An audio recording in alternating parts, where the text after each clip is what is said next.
At the heart of this tragic tale were the Martins, a seemingly ordinary family living in the coastal town of Seaview Heights. This family opened their doors to a stranger, the biggest mistake they could ever hope to make, and the result was beyond devastating. Trust was broken, lives were lost, but the scariest part of all was that the perpetrator almost escaped without being punished by the law. Now, Seaview Heights was a small town known for its charming lighthouses and serene beaches, but this town would soon be rocked by a scandal that would forever stain its reputation.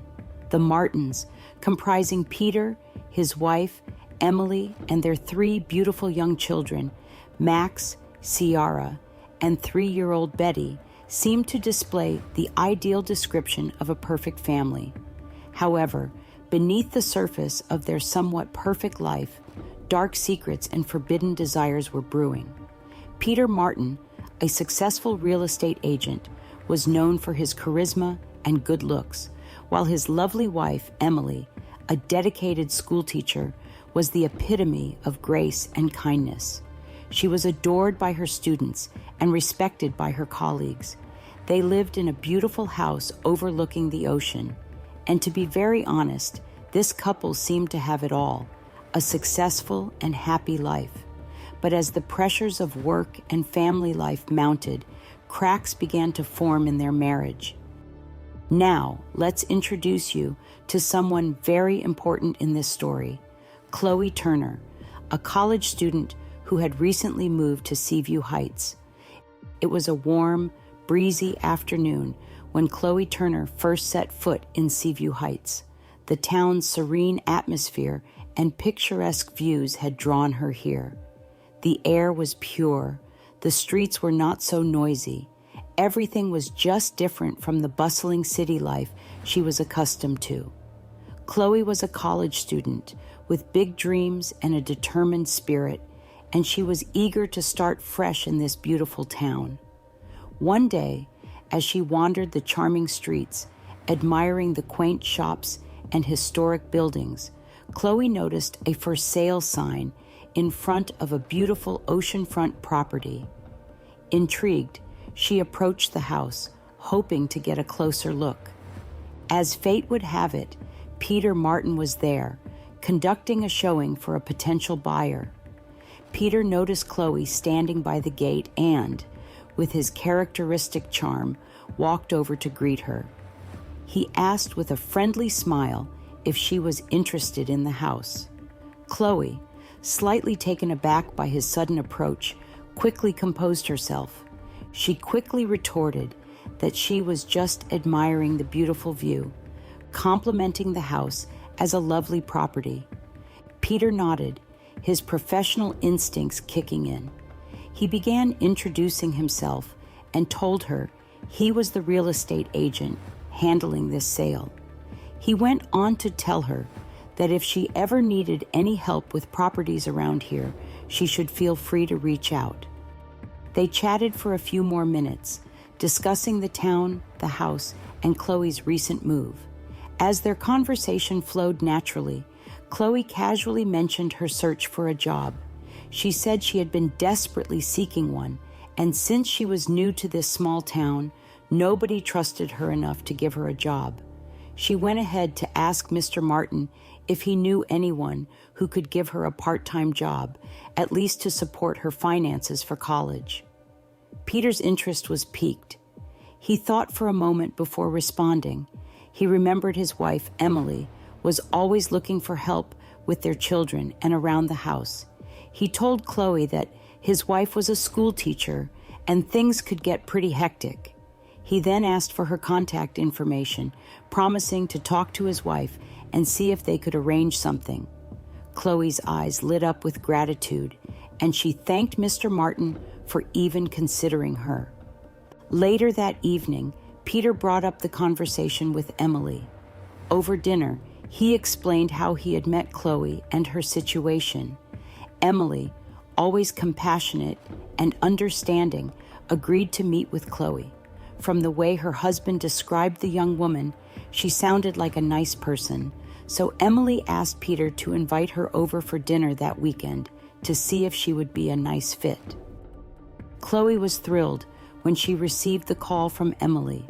She visited the Martins' home, and after a warm and welcoming interview, she was hired to help with the children and assist Emily around the house, offering Peter and Emily some much-needed respite from their demanding schedules. Chloe, with her bright smile and carefree spirit, quickly became a beloved figure in the household. The children adored her, and Emily appreciated the help. But for Peter, Chloe represented something more dangerous, an escape from the monotony of his life. At first, Peter's attraction to Chloe was a guilty secret, something he barely acknowledged even to himself. He admired her youth and vitality, qualities that seemed to be fading from his own wife and his own life. Chloe, for her part, simply enjoyed the attention of the handsome and successful Peter. She found his maturity and confidence appealing. I mean, this was very different from the boys her own age, who were increasingly trying to get into her pants. And did I forget to mention, Chloe was super attractive and had a shapely figure. Before you knew it, their interactions, initially innocent, grew increasingly charged with unspoken desire. They both knew it was just a matter of time, and one day it finally happened. The affair began one sultry summer evening when Emily was attending a teachers' conference out of town. The sun had set, and Peter and Chloe found themselves alone in the house after the children had gone to bed. The rhythmic sound of the waves crashing against the shore provided a soothing backdrop as they settled in the cozy living room. While casually discussing, they both decided to share a bottle of wine. Peter poured 2 glasses of the rich red wine, and they clinked their glasses in a casual toast. The conversation started light, but as the wine flowed, so did their words. Chloe, with her captivating blue eyes and infectious laughter, began to open up to Peter. She spoke of her struggles with college, balancing coursework, part-time jobs, and the pressure of expectations. Her dreams of a future where she could escape the confines of her current life and make something truly meaningful of herself were shared with the kind of raw honesty that touched Peter deeply. Peter, feeling the effects of the wine and the intimate setting, found himself sharing more than he usually would. He talked about his career, how despite his success, he felt a gnawing dissatisfaction. The passion he once had for real estate had dwindled, replaced by the monotonous grind of daily work. He confided in Chloe about his fading connection with Emily, the woman he once adored, now seemingly distant and preoccupied with her own life and career. As the night wore on, the conversation took on a more personal and intimate tone. Peter and Chloe's eyes locked more frequently, their gazes lingering a bit too long. The atmosphere grew heavy with unspoken desires and forbidden thoughts. Chloe shifted closer to Peter, her knee brushing against his, sending a shiver down his spine. He could smell the faint scent of her perfume, and the delicate floral fragrance began to fill the space between them. Peter felt a magnetic pull toward Chloe, a young woman who represented everything he felt he was missing: youth, spontaneity, and an untapped passion for life. Their first kiss was hesitant, a sign that they were crossing over into forbidden territory. Peter leaned in slowly, his heart pounding in his chest. Chloe's breath hitched as their lips met, and yes, they kissed, a kiss that spoke volumes of their suppressed desires. It was a brief, stolen moment, filled with the electricity of new and forbidden attraction. Once that line was crossed, there was no turning back. The kiss quickly escalated into a heated embrace. Their bodies pressed together as they explored this newfound connection. The room seemed to disappear around them, leaving only the two of them in a bubble of intense, unbridled passion. They stumbled toward the couch, hands fumbling, hearts racing, as they gave in to the lust that had been simmering beneath the surface for weeks. Their affair quickly escalated, fueled by a combination of lust and a desire for something more than their current lives offered. It was a dangerous game they were playing, one that promised pleasure but threatened to destroy everything they held dear. But in that moment, neither Peter nor Khloe cared about the consequences. They were consumed by a desire that burned brighter than the summer sun setting over Seaview Heights. Peter and Khloe's secret meetings became a regular occurrence, each escapade more daring than the last. They met in the house when Emily was out, at motels on the outskirts of town, and even in the secluded corners of Seaview Heights' picturesque parks. Each encounter was a mix of passion and peril, the thrill of their illicit relationship overshadowing the reality of their betrayal. They became so skilled at this that Emily had no idea something this horrible was going on in her house. But even though they were very good at hiding this, they could not hide this forever. One afternoon, while Emily was out running errands, their oldest son, Max, was feeling a bit sick and came home early from school. He quietly entered the house, heading to his room to drop off his backpack. As he passed the living room, he heard muffled voices. Curious, he peeked around the corner and saw his father and Khloe, locked in a passionate embrace. Shocked and frightened, Max backed away, but Khloe noticed him. She called out his name sweetly, her tone denying the anger in her eyes. She asked him to come over for just a moment. What did she plan to do? Peter must have wondered, with shame and deep regret in his eyes. Terrified, Max hesitated, telling her he needed to go to his room, and he quickly turned to leave. But Khloe was faster. She grabbed him by the arm, her grip like iron. This time around, her once calm and soft demeanor switched to one that was very dangerous. She threatened him, spitting vehemently that he, Max, should not dare tell anyone about this. If not, and here was the disturbing part, she literally threatened to murder him if he spoke about this to anyone. Peter was dumbstruck and touched Khloe, trying to signal to her that maybe she had taken this too far, but she hissed, her facade of kindness slipping.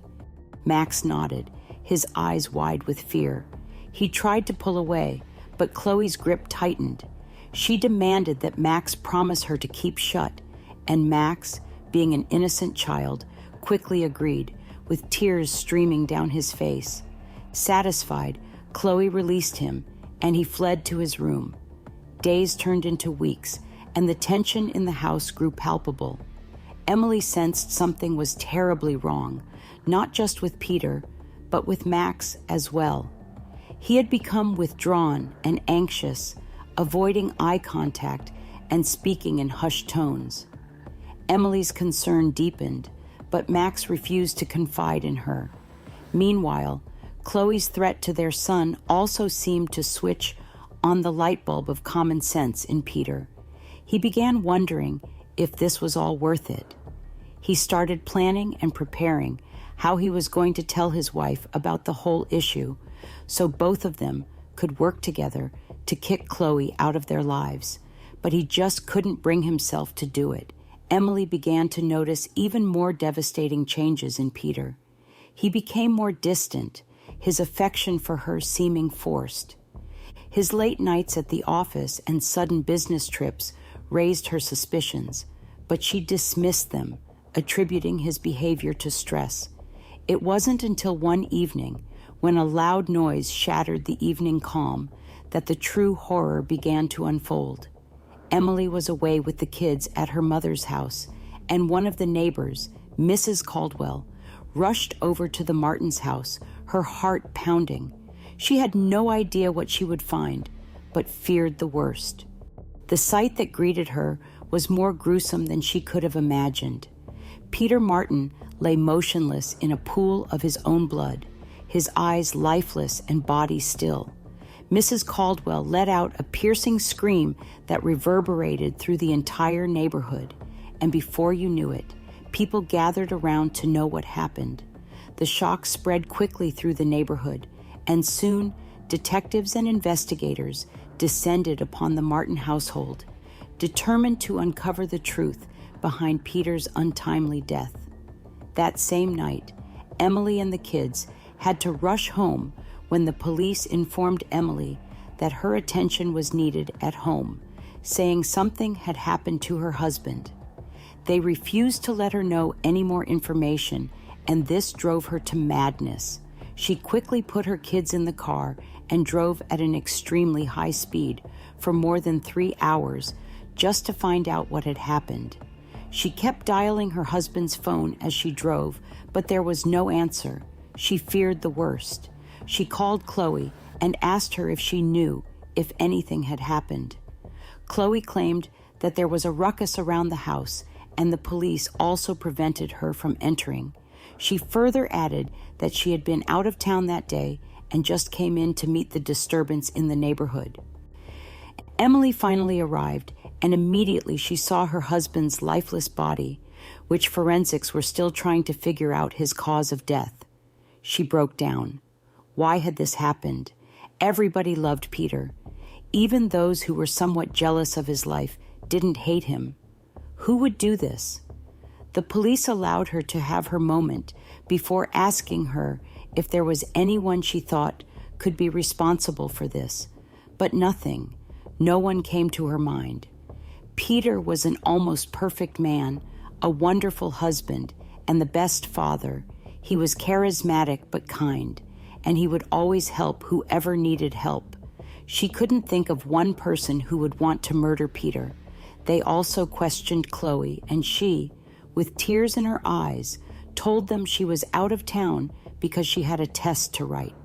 When they called the college to find out if Khloe was present for the test, it turned out that her alibi checked out.